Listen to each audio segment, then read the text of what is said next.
Sakamoto तारो एक ऐसा hitman है जिससे अंडरवर्ल्ड में सभी लोग काफी ज्यादा डरते हैं और अब ये अपनी फैमिली के साथ एक नॉर्मल लाइफ जी रहा है। लेकिन एक दिन अचानक कोई सीक्रेट ऑर्गेनाइजेशन इस पे 1 बिलियन येन की बाउंटी रख देती है और एक दिन जब ये अपनी फैमिली के साथ हॉन्टेड हाउस में घूमने के लिए गया था तो इसके पुराने साथी इस पे हमला कर देते हैं। और गाइस ये एनिमे आगे जाकर और भी ज्यादा इंसेन होने वाली है जो कि अभी तक हमने किसी ने नहीं सोचा होगा और इस एनिमे को लोग काफी ज्यादा पसंद कर रहे हैं। और अगर आप चैनल पे न्यू हो तो वीडियो को लाइक करके चैनल को भी सब्सक्राइब कर लेना। और अब देखते हैं आगे। तो कहानी की शुरुआत में हमें एक आदमी को दिखाया जाता है जो कि एक हिटमैन होता है और इसका नाम होता है साकामोटो। और इसके सामने जो भी आ रहा होता है ये एक एक करके उसे मार रहा होता है और इसको ये काम करने में काफी मजा आता है और इसमें इसको बिल्कुल भी डर नहीं लगता और वो इन लोगों की काफी खतरनाक तरीके से बैंड बजा देता है। और फिर हमें बताया जाता है कि कुछ समय पहले एक लेजेंडरी हिटमैन हुआ करता था जिसका नाम था साकामोटो तारो और हर गैंगस्टर इससे काफी डरता था और वहीं जितने भी हिटमैन थे वो सारे के सारे इसके जैसा बनना चाहते थे।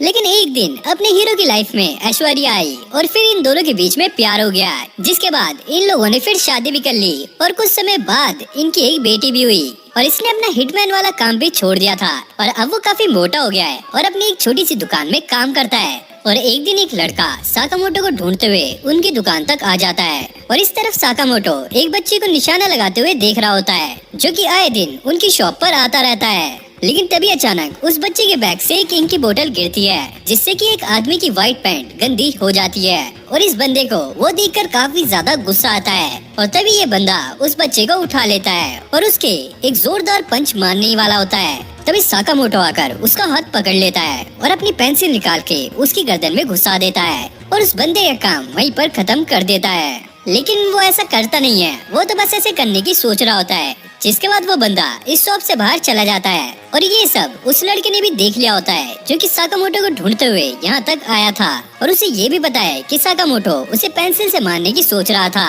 असल में ये लड़का एक हिटमैन है और इसका नाम शिन है जिसे एक साइकिक भी कहा जाता है क्योंकि ये लोगों का दिमाग काफी आसानी से पढ़ सकता है और साकामोटो इसे एक थप्पड़ मारने की सोच रहा होता है। तभी ये लड़का डर जाता है और कहता है मेरा नाम शिन है और मैं आपकी ही टीम में काम किया करता था।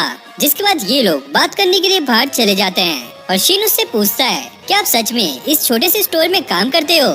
और शिन चाहता है कि साकामोटो अपने पुराने काम पर वापस लौट जाए और साकामोटो अपने मन में सोच रहा होता है आज पिज्जा खाना चाहिए या फिर बर्गर या मैं वड़ा पाव गल के पास जाकर वड़ा पाव खाऊं या फिर टॉली के पास से चाय भी पी सकता हूँ। लेकिन एक मिनट, ये छपरी क्यों आया यहाँ पर? वैसे भी मैं हिटमैन वाला काम छोड़ चुका हूँ। और शिन उसकी बात सुन लेता है और वो कहता है क्या मजाक चल रहा है यहाँ पर? आप एक लेजेंडरी हिटमैन हुआ करते थे और सारे ही गैंगस्टर्स आपसे डरा करते थे, आखिरकार आप ये काम कैसे छोड़ सकते हो? लेकिन साकामोटो उसकी बात का कोई भी जवाब नहीं देता और वो अपनी नूडल्स खाने लगता है। आज वही शाम में गोलगप्पे खाऊंगा विद लस्सी। और शिन उसे कहता है अबे यार तुम कितने ज्यादा मोटे हो गए हो, तुम्हें तो पहचानना भी काफी मुश्किल है। पहले तो तुम मुझे गोकुल धाम के हंसराज हाथी लगे थे। और इतना कहने के बाद वो अपनी सिगरेट निकालकर जलाने लगता है लेकिन साकामोटो बिजली की रफ्तार से उसकी सिगरेट को काट देता है क्योंकि यहाँ पर नो स्मोकिंग का बोर्ड लगा हुआ होता है। और शिन उसकी स्पीड देखकर समझ जाता है कि भले ये मोटा हो गया हो लेकिन अभी भी उतना ही ज्यादा खतरनाक है और ये चाहे तो शिन को भी आराम से मार सकता है। और तभी एक डिलीवरी वाला साकामोटो के लिए कुछ लेके आता है और साथ में उसे साकामोटो की हेल्प भी चाहिए होती है। शिन को ऐसा लगता है कि साकामोटो अभी भी हिटमैन का काम कर रहा है, बस वो नॉर्मल लाइफ जीने का दिखावा कर रहा है। लेकिन ऐसा बिल्कुल भी नहीं होता। डिलीवरी मैन को अपना पेड़ कटवाने में साकामोटो की हेल्प चाहिए होती है और साकामोटो अपने टाउन में सभी लोगों की हेल्प करता है और बच्चों से लेकर बूढ़े तक सभी लोग उसे काफी पसंद करते हैं। और ये देखकर शिन को काफी ज्यादा गुस्सा आने लगता है और वो कहता है अबे यार ये क्या बंदा है, मैंने तो इसको क्या समझा था, ये तो बिल्कुल ढोलू बन गया, मेरी रिस्पेक्ट इसके लिए काफी कम हो गई है। जिसके बाद वो जाकर अपनी कार में बैठ जाता है और फिर वो बैठकर सोचने लगता है कि वो 5 साल बाद साकामोटो को देख रहा है लेकिन अब भी वो काफी ज्यादा कमाल का है। भले ही वो थोड़ा मोटा हो गया है लेकिन उसका ऑरा अब भी इतना ही खतरनाक है और वो चाहता है कि वो दोबारा से साकामोटो के साथ काम कर सके। और तभी शिन को उसके बॉस का कॉल आता है और वो पूछता है क्या तुमने साकामोटो को वापस आने के लिए मना लिया है? और शिन कहता है नहीं और उसका बॉस कहता है तो फिर उसको मार दो, जो हमारी गैंग छोड़कर जाता है हम उसका सफाया कर देते हैं और यही हमारी दुनिया का नियम है। और अगर शिन ये काम नहीं करेगा तो वो किसी और को भेज देगा।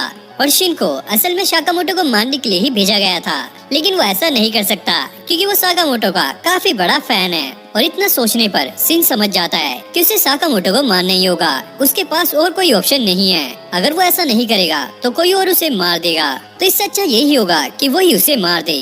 और फिर अगले दिन शिन दोबारा से उसकी शॉप पर पहुंच जाता है और यहाँ पे साकामोटो की बीवी उससे कह रही होती है, तुम तो कल भी आए थे ना। लेकिन शिन उसकी बात को इग्नोर कर आगे जाने लगता है और अपनी गन पर साइलेंसर लगा लेता है। और शिन साकामोटो से कहता है वो आज टाउन छोड़कर जा रहा है, तो इसलिए वो आखिरी बार उससे मिलने के लिए आया है। और ये कहने के बाद वो साकामोटो पे फायर कर देता है, लेकिन साकामोटो अपने मुंह से एक कैंडी थूकता है जिससे वो गोली टकराकर दूसरी डायरेक्शन में चली जाती है। जिसके बाद वो शिन पर एक आइसक्रीम फेंक कर मारता है और एकदम से वहाँ से गायब हो जाता है। और शिन भी उसका माइंड रीड नहीं कर पा रहा होता है। अब साकामोटो उसका ध्यान बटाता है और पीछे से आकर उसके मुंह पर एक जोरदार किक मारता है और शिन काफी दूर जाकर गिरता है। और वो सोच रहा होता है, पता नहीं क्या सोचकर मैं साकामोटो को मारने आया था। और जब शिन को होश आता है वो साकामोटो के घर पर ही होता है, जो कि उसकी दुकान के ऊपर वाले फ्लोर पर होता है। और यहाँ पे साकामोटो की फैमिली शिन को खाना खाने के लिए बुलाती है। शिन को समझ नहीं आता कि आखिरकार हो क्या रहा है, कहीं इस खाने में जहर तो नहीं। लेकिन इसकी बॉडी पर जहर का असर नहीं होता। जिसके बाद ये खाना खाता है और ये खाना इसे काफी ज्यादा अच्छा लग रहा होता है क्योंकि ये पहली बार घर का खाना खा रहा है। और साकामोटो के साथ भी ऐसा ही हुआ था। और ये खाना खाकर शिन को इतना ज्यादा अच्छा लग रहा था कि इससे पहले उसने ऐसा कभी फील नहीं किया। और फिर वो समझ जाता है कि इन छोटी छोटी खुशियों के लिए साकामोटो ने अपना हिटमैन वाला काम छोड़ दिया है और अब वो यहाँ पर खुश है। और अब शिन खाना खाकर वापस जा रहा होता है और वो साकामोटो को खाने के लिए शुक्रिया कहता है। और साकामोटो उसे एक बोर्ड दिखाता है जिस पर ये लिखा होता है, थैंक यू, वापस जरूर से आना। और शिन अपनी गैंग के पास वापस पहुंच जाता है। उसका बॉस उससे पूछता है, आखिरकार तुम उसे मार क्यों नहीं पाए। शिन कहता है, उसे जिंदा रहने दीजिए, वो अपनी फैमिली के साथ काफी खुश है। और ये सुनकर सभी लोग हंसने लगते हैं। और उसका बॉस कहता है, साकामोटो ने हमारी दुनिया का नियम तोड़ा है, तो अब उसे मरना ही होगा। और शिन उससे कहता है, प्लीज उन्हें जिंदा रहने दीजिए, उनकी जगह मुझे मार दीजिए। और उसका बॉस कहता है, ठीक है, फिर अगर तुम मर जाओगे तो हम उसे छोड़ देंगे। और वो मन में सोच रहा होता है, अभी कितना बुद्धू है ये, उसको तो हम फिर भी मारेंगे। लेकिन शिन उसकी मन की बात सुन लेता है और उसके ऊपर अपनी गन तान देता है। जिसके बाद इनके बीच में लड़ाई छिड़ जाती है। वहीं साकामोटो अपनी शॉप में बैठा हुआ ये सारा कुछ सुन रहा होता है और फिर वो एक बटन दबाता है, जिसके बाद इसकी शॉप में काफी ज्यादा गन छुपी हुई होती हैं। और वो उनमें से एक टीजर गन ले लेता है और वहाँ से निकल जाता है। और यहाँ पे शिन किसी तरीके से जिंदा बचा हुआ होता है क्योंकि वो लोगों का माइंड रीड कर सकता है, तो इसलिए उसे छुपने में काफी ज्यादा आसानी हो रही होती है। और एक बंदा तो उस पे बंदूक ही फायर करने वाला होता है, लेकिन शिन उससे बच जाता है। वहीं इनका बॉस ये कह रहा होता है, अगर तुम उसके पास जाओगे तो मारे जाओगे, तो इससे दूर ही रहना। और अब शिन के पास गोलियां खत्म हो गई थी और उसके पास बस 3 ही गोलियां बची थी। तभी कुछ लोग आकर उसे घेर लेते हैं और उसे मारने ही वाले होते हैं। तभी साकामोटो यहाँ पर आकर उन्हें टेजर से करंट लगा देता है और ये देखकर शिन और उसका बॉस काफी ज्यादा शॉक हो जाते हैं। और अब वो लोग साकामोटो को मारने के लिए आगे बढ़ते हैं, लेकिन साकामोटो अपनी चॉपस्टिक से ही उन्हें मार रहा होता है और वो उन चॉपस्टिक से ही उन गोलियों को पकड़ रहा होता है और बिजली की रफ्तार से लोगों को निपटा रहा होता है। साकामोटो भले ही मोटा जरूर था, लेकिन उसके अंदर पावर काफी ज्यादा थी। और उनका बॉस उन सभी को एक साथ फायर करने के लिए कहता है, लेकिन साकामोटो उन सभी की गन्स को काट देता है और वो उन लोगों के साथ साथ उसके बॉस को भी खत्म कर देता है। और शिन ये देखकर समझ जाता है, ये भले ही मोटा जरूर हो गया है, लेकिन अब भी ये एक लेजेंडरी हिटमैन है। और शिन उससे पूछता है, तुम्हें मेरे बारे में पता कैसे लगा। और साकामोटो उसे बताता है, जब वो बेहोश था तो उसने उसकी गन में एक ट्रैकर लगा दिया था। और शिन उससे कहता है, वादे के हिसाब से अब मैं ये टाउन छोड़कर चला जाऊंगा। लेकिन साकामोटो उसे अपनी शॉप की एक ड्रेस देता है और कहता है, तुम्हें 1 घंटे के 400 दूंगा और ओवर टाइम के अलग से।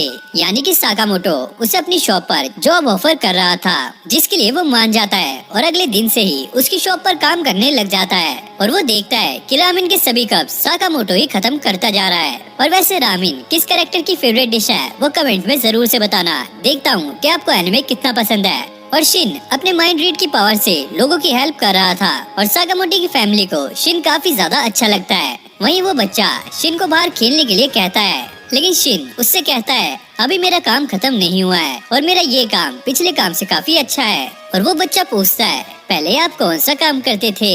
और साकामोटो अपने मन में कहता है, अगर तूने इसको ये बताया तो मैं तुझे नंगा करके दौड़ाऊंगा। और शिन कहता है, भाई मैं साफ सफाई का काम किया करता था। पर अब शिन साकामोटो से कह रहा होता है, आप तो काफी कमाल के हो, आपने कितनी आसानी से उन गुंडों को मार दिया था। और साकामोटो अपने मन में कह रहा होता है, अबे चुपचाप होकर अपने काम पे ध्यान दे। लेकिन शिन भाई चुप नहीं होता, वो कह रहा होता है, आप तो सच में अभी भी काफी ताकतवर हो, आपने तो एक ही चुटकी में उनकी गेम बजा डाली। और ये बात साकामोटो की वाइफ सुन लेती है, जिसका नाम एओई होता है। और वो साकामोटो से कहती है, ओए मेरी मोटो, कहीं तू फिर से हिटमैन वाला काम तो नहीं करने लग गया। और साकामोटो डरते हुए कहता है, अरे नहीं नहीं, ऐसा कुछ नहीं है। लेकिन शिन साकामोटो से पूछता है, आपने तो उन लोगों को काफी बुरी तरीके से मारा था। साकामोटो से कहता है, अबे यार पागल हो गया है क्या, मैंने तो बस उन्हें घायल किया था, तू चिल्ला चिल्ला के सबको स्कीमें बता दे। और अब उसकी वाइफ गुस्से में उसको धमकी देती है, अगर उसने कोई बुरा काम किया या फैमिली रूल तोड़ा तो वो इसे डिवोर्स दे देगी। और ये सुनकर साकामोटो और भी ज्यादा डर जाता है। और उसकी वाइफ के जाने के बाद शिन उससे पूछता है, ये फैमिली रूल क्या है। और साकामोटो उसे पेंसिल से मारने की सोच रहा होता है और उससे कहता है, अबे अपना मुंह बंद रखा कर, मैंने तुझे अपने पास काम करने के लिए रखा है, तू तो मेरी जिंदगी झंड कर रहा है। और फिर वो शिन को लेकर चाइना टाउन आ जाता है, क्योंकि उसे अपनी शॉप के लिए कुछ सामान लेना था। और शिन देखता है कि वो इतनी दूर बस कुछ बन लेने ही आया था, जो कि उसकी फैमिली को काफी पसंद है। और शिन फिर उससे फैमिली रूल के बारे में पता करता है, लेकिन साकामोटो यहाँ पर मना कर देता है। और वैसे शिन लोगों का माइंड रीड कर सकता है, लेकिन भाई ये साकामोटो इतना ज्यादा तेज है, ये कभी शिन से मुंह खोलकर बात ही नहीं करता, वो अपने मन में ही इससे बात करता रहता है। तभी रास्ते में एक लड़की विंडो तोड़कर साकामोटो के ऊपर आ गिरती है, जिससे साकामोटो के बन नीचे गिर जाते हैं। और कुछ लोग इस लड़की के पीछे पड़े हुए थे और ये लड़की उनसे लड़ने के लिए तैयार हो जाती है। और इस लड़की का नाम है मिस्ट्री गर्ल लू साओ टैंक। अरे भाई इसका नाम शार्क टैंक ही रख देते। और शिन साकामोटो से कहता है, हमें यहाँ से निकल लेना चाहिए। लेकिन साकामोटो अपने बंस को ही लेकर बैठा हुआ होता है, क्योंकि उसके बंस पूरी तरीके से खराब हो चुके होते हैं। जिसके बाद वो गुंडे उस लड़की पे अटैक कर देते हैं और वो लड़की भी उनसे फाइट कर रही होती है। शिन ये नोटिस करता है ये लड़की ताइची मार्शल आर्ट का यूज कर रही है। तभी एक बंदा आकर उस लड़की को पीछे से पकड़ लेता है और उस गुंडे के साथ ही उसे चाकू मारने ही वाले होते हैं। तभी साकामोटो आकर उसके अटैक को रुका लेता है और उसके मुंह पर ही एक जोरदार पंच मारता है। और शिन भी उस टकले आदमी के सिर पर ईंट मारकर उसे सुला देता है। जिसके बाद यहाँ पर और भी गुंडे आ जाते हैं और उन्हें ऐसा लगता है कि ये लड़की अपनी गैंग के साथ है। जिसके बाद साकामोटो उस लड़की को उठाकर भागने लगता है और ये गुंडे उसे पकड़ नहीं पाते। जिसके बाद ये अपने बॉस को जाकर बताते हैं कि वो लड़की भाग गई और उसके साथ उसके 2 और साथी भी थे। और उसका बॉस कहता है, हमने उस लड़की को ढूंढने के चक्कर में उसके पूरे क्लैन को मार दिया और तुम कह रहे हो कि तुमने उसे जाने दिया। और तभी पीछे से एक आदमी आता है जो कि उस बंदे को वहीं पर मार देता है। और फिर हमें इन 2 को दिखाया जाता है जिनका नाम है सोनही और बाचो। और ये 2 भाई दोनों ही तबाही हैं। और इनका बॉस उन्हें कहता है, उस लड़की के पास एक की है और अगर वो की हमारे हाथ लग गई तो हम पूरे ब्लैक मार्केट में राज करेंगे, तो इसलिए मुझे वो की किसी भी हालात में चाहिए और रास्ते में जो भी आएगा उसे खत्म कर देना।